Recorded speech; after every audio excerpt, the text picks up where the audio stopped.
அனைவருக்கும் வணக்கம். Welcome to our channel ready learn achieve. RLA அகாடமிக்கு தங்களை அன்புடன் வைக்கிறேன்.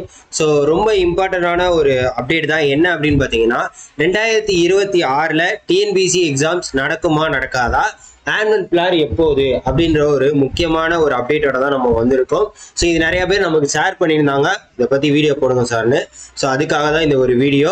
ஸோ நிறைய பேர் வந்து இந்த 2026 பார்த்தீங்கன்னா எலெக்ஷன் வரப்போகுது, சட்டமன்ற எலெக்ஷன்ஸ்.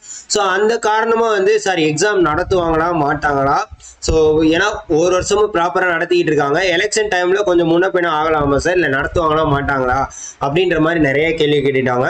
இந்த வருஷமே நிறைய வேகன்சி எடுத்துட்டாங்க அப்படின்னா அடுத்த வருஷம் வேகன்சி வருமா வராதா இப்படின்ற மாதிரி நிறைய கேள்விகள் கேட்டுக்கிட்டே இருக்கீங்க.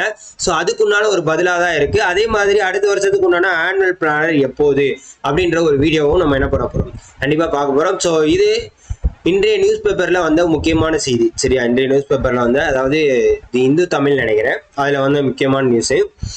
அதாவது எந்தெந்த பதிவுகளுக்கு என்னென்ன போட்டித் தேர்வுகள், 2026க்கான டிஎன்பிசி வருடாந்திர தேர்வு அட்டவணை டிசம்பரில் வெளியீடு அப்படின்றத யாரு, தேர்வாணையத்தோட தலைவரான எஸ்கே பிரபாகர் அவர்கள் வெளியிட்டு சொல்லியிருக்காங்க அப்படின்றத சொல்லியிருக்காரு.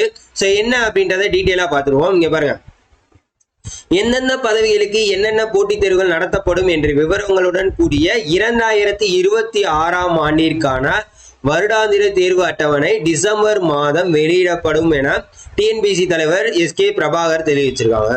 ஸோ இப்போ இந்த வருஷம் மேஜரா பாத்தீங்கன்னா நிறைய விதமான அப்டேட் டிஎன்பிசி தரப்புல இருந்து பண்ணியிருக்காங்க. வெப்சைட்டா இருக்கட்டும், அதே மாதிரி சொன்ன தேதியில தேர்வு நடத்துறதா இருக்கட்டும், ரிசல்ட் வரதா இருக்கட்டும், எல்லாமே சொன்ன ஆன் டைம்ல வந்து எல்லாமே ப்ராக்ரஸ் வந்து ஓரளவுக்கு கரெக்டாகவே பண்ணிக்கிட்டு இருக்காங்க. ஸோ அது ரொம்ப வரவேற்கத்தக்க விஷயம் கண்டிப்பா. ஏன்னா ஒவ்வொன்றும் சொல்லுவாங்க, டேட்டை மாற்றுவாங்க.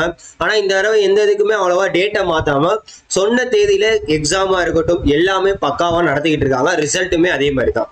சரியா, இது ரொம்ப ஒரு நல்ல விஷயம், நமக்கும் கொஞ்சம் ஒரு பாசிட்டிவான விஷயம் தான். தமிழக அரசின் பல்வேறு துறைகள் மாநில பொதுத்துறை நிறுவனங்களுக்கு தேவையான ஊழியர்களும் அலுவலர்களும் தமிழ்நாடு அரசு பணியாளர் தேர்வாணையத்தின் வாயிலாக தேர்வு செய்யப்பட்டு பணியமர்த்தப்படுகிறார்கள்.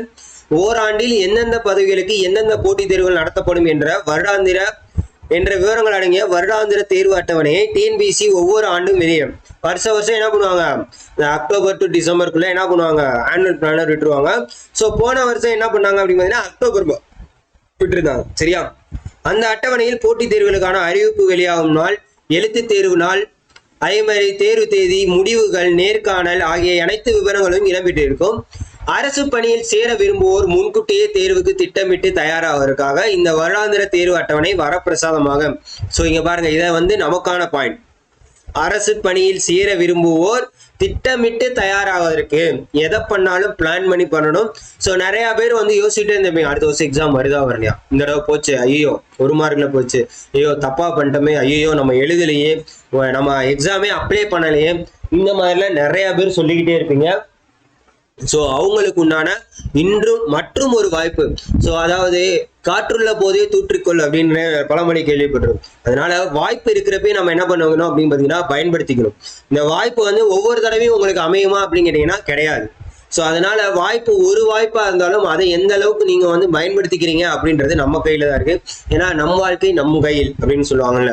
ஸோ அதனால வந்து இது வரைக்கும் நான் வந்து படிக்கல, இல்லை இந்த எக்ஸாம்லாம் ஒழுங்கா பண்ணல, எனக்கு இன்னொரு சான்ஸ் கிடைச்சா நான் வந்து நல்லா பண்ணிடுவேன் அப்படின்னு நீங்க நினைச்சிட்டு இருப்பீங்களா. ஸோ அதுக்கு உண்டான அடுத்த வருஷம் தான். ஸோ அதே மாதிரி இந்த வருஷம் அந்த மாதிரி வேகன்சிஸ் நிறையாவோ கம்மியாவோ எப்படி வரப்போகுதுலாம் நமக்கு தெரியாது. ஆனுவல் பிளானர் வரப்போ தெரியும், அதுல வந்து வேகன்சிஸ்லாம் தெரியாது. சரியா, பட் ஆனா வேகன்சி வருது, அது வந்து உறுதி. ஸோ அதை மட்டும் நீங்க தெரிஞ்சுக்கோங்க. அதுக்குண்டான உங்களோட அதாவது உங்களோட ஸ்டெப்பை வந்து இப்ப இருந்து எடுக்க வச்சு ஆரம்பிச்சிருங்க. அடுத்து எக்ஸாம் இருக்கு இல்லை அப்படின்லாம் யோசிக்காம, அதாவது சொல்லுவாங்க தெரியுமா, 1000 மைல் தொலைவுள்ள பயணம் ஸ்டார்ட் ஆகுறது, ஆரம்பமாகிறது எங்கன்னு பாத்தீங்கன்னா நம்ம எடுத்து வைக்கிற அடியில இருந்து தான். சரியா, 1000 miles of journey start with single step அப்படின்னு சொல்லுவாங்க. ஸோ உங்களுக்கு உண்டான ஒரு முதல் படியை வந்து நீங்க எடுத்து வைக்கணும். ஸோ இது வந்து ஒரு முக்கியமான விஷயம். இதை வந்து படிக்கக்கூடிய உங்க நண்பர்கள் அடுத்த வருஷமும் படிக்க போறோம் அப்படின்றது, இந்த வருஷம் எக்ஸாம்லாம் நாங்கள் ஒழுங்கா பண்ணல, குரூப் 4 ஒழுங்கா பண்ணல, குரூப் 2 ஒழுங்கா பண்ணல, டெக்னிக்கல் ஒழுங்கா பண்ணல, இன்னும் உங்களுக்கு குரூப் 2 மட்டும்தான் இருக்கு. சரியா, அதுக்கு எல்லாருமே படிச்சுக்கிட்டு இருப்பீங்க. ஸோ இந்த முடிஞ்ச எக்ஸாமுக்குலாம் நான் ஒழுங்கா பண்ணல, அடுத்த தடவையாச்சும் ஒழுங்கா படிக்கணும்னு நினைக்கிறவங்க இப்ப இருந்து இன்னையில இருந்து இப்ப இருந்து ஸ்டார்ட் பண்ண ஆரம்பிச்சிருங்க. சரியா? ஸ்டார்ட் பண்ண ஆரம்பிச்சு சிலபஸ் எடுத்துக்கோங்க. சிலபஸ் டிஎன்பிசி வெப்சைட்லயே கொடுத்துருப்பாங்க. சிலபஸ் எடுத்துக்கோங்க. சோர்ஸ் தேடுங்க. உங்களுக்கு என்ன சோர்ஸ் மினிமமா ஃப்ரீயா கிடைக்குதோ இல்ல மினிமமா எங்க நல்லபடியா இருக்கு இதெல்லாம் பார்த்துட்டு தெளிவா என்ன பண்ணிக்கோங்க, வாங்கி இப்ப இருந்தே பிளான் பண்ணி ஒவ்வொரு ஸ்டெப் பை ஸ்டெப்பா ஸ்டடி பிளான் போட்டு இப்ப இருந்தே படிச்ச ஆரம்பிங்க. இந்த நோட்டிபிகேஷன் வந்தா படிச்சுக்கலாம், அப்புறமேல் வந்து படிச்சுக்கலாம், இந்த கதையே தயவு செய்து சொல்லாது. உங்களுக்கு எப்ப என்ன, அதாவது இது வந்து வரப்போது தெரிஞ்சிச்சுன்னா இன்னையில இருந்தே ஸ்டார்ட் பண்ணிடணும். டெக்னிக்கல் எக்ஸாமுக்குலாம் பாத்தீங்கன்னா 1 இயர் ப்ராக்ரஸ் மேக்சிமம். ஸோ அதனால இப்ப இருந்தே ஸ்டார்ட் பண்ணுங்க.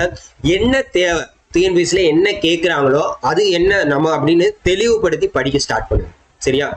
ஸோ இங்க பாருங்க, இது தொடர்பாக டிஎன்பிசி தலைவர் KS பிரபாகரன் நேற்று கூறியதாவது, 2025ஆம் ஆண்டுக்கான வருடாந்திர தேர்வு அட்டவணையை கடந்த 2024ஆம் ஆண்டு அக்டோபர் மாதம் வெளியிட்டோம்.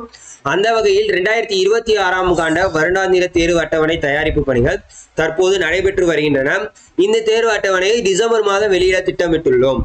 டிஎன்பிசியை பொறுத்தவரை குறித்த காலத்தில் தேர்வு நடத்தி குறித்த காலத்தில் எந்தவித புகாருக்கும் இடமளிக்காத வகையில் துல்லியமாக தேர்வு முனைகளை வெளியிட வேண்டும் என்பதில் உறுதியாக இருக்கிறது. ஜூலை மாதம் நடந்த ஒருங்கிணைந்த குரூப் 4 தேர்வின் முடிவு ஏற்கனவே அறிவிக்கப்பட்டபடி அக்டோபர் மாதம் வெளியிடப்படும். அப்ப குரூப் 4 ரிசல்ட் எப்போ? அக்டோபர் மாதம் வெளியிடப்படும் அப்படின்றதையும் சொல்லியிருக்காங்க. பல்வேறு துறைகளில் இருந்து காலியிடங்கள் வந்த வண்ணம் உள்ளன. தேர்வு முடிவு வெளியிடப்பட்டு கலந்தாய்வு தொடங்குவது வரை காலிப்பணிகளை சேர்க்கலாம். எனவே காலியிடங்களின் எண்ணிக்கை நிச்சயம் அதிகரிக்கும். பாருங்க, வேகன்சி இன்க்ரீஸ் ஆகும்னு சொல்லியிருக்காங்க. கடந்த ஆண்டு நடத்தப்பட்ட ஒருங்கிணைந்த தொழில்நுட்ப பணிகள் தேர்வில் நேர்காணல் அல்லாத பதவிகள் உதவி சுற்றுலா, அதாவது டூரிஸ்ட் ஆபீசர் இருக்காங்க பாத்தீங்களா, கிரேட் 2 நேரடி நியமனத்தில் இணையான கல்வி தகுதி தொடர்பாக சுற்றுலாத்துறையிடம் சில விளக்கங்கள் கேட்டுள்ளோம். எனவே விரைவில் அந்த பதவிக்கான சான்றிதழ் சரிபார்ப்பு மற்றும் கலந்தாய்வு பணிகள் இவ்வாறு நடத்தப்படும் என கூறினார். அது போக உங்களுக்கு TNMAWSம் அடுத்து நடத்துறதுக்குள்ள வாய்ப்புகள் இருக்கு. ரீகவுன்சிலிங்கும் வரலாம். ஏன்னா பாதி பேர் டிஎன்பிசில போயிருப்பாங்க, போஸ்ட் ஃபில் பண்ணாத வேகன்சிலாம் திருப்பி ஃபில் பண்ணுவாங்க. அது போக இன்னும் வேகன்சி வரும். ஸோ உங்களுக்கு உண்டான வாய்ப்பை வந்து இந்த யூனிவர்ஸ் அப்படின்றது கொடுத்துக்கிட்டே தான் இருக்கு. இந்த பிரபஞ்சம் வந்து நமக்கான வாய்ப்பை ஏற்படுத்திட்டு இருக்கப்ப நம்ம வந்து அதை பயன்படுத்திக்கிறோமா அப்படின்றத மட்டும் தயவு செய்து பாருங்க. அதே மாதிரி காலம் அறிந்து கண்டிப்பா வந்து செயல்பட்டே ஆகணும். சரிங்களா? காலம் அறிந்து கண்டிப்பா செயல்பட்டே ஆகணும். ஸோ காலம் ஒரு தடவை இன்னைக்கு உண்டான நாள் போயிருச்சு அப்படின்னா இந்த நாளை உங்களால திருப்பி கொண்டு வர முடியாது. ஸோ அதனால இப்ப இருந்தே ஸ்டார்ட் பண்ணுங்க. நீங்க எந்த எக்ஸாமுக்கு வேணாலும் பாருங்க, இப்ப இருந்தே ஸ்டார்ட் பண்ணி இப்ப இருந்தே படிக்க ஆரம்பிங்க. மறக்காம நம்ம சேனல் டெக்னிக்கல் எக்ஸாமுக்கு ஃபாலோ பண்ணி வச்சுக்கோங்க. தொடர்ந்து எல்லா விதமான மெட்டீரியல்ஸ் எல்லாமே நம்ம வந்து PDF வடிவில் கொடுத்துட்டு இருக்கோம்.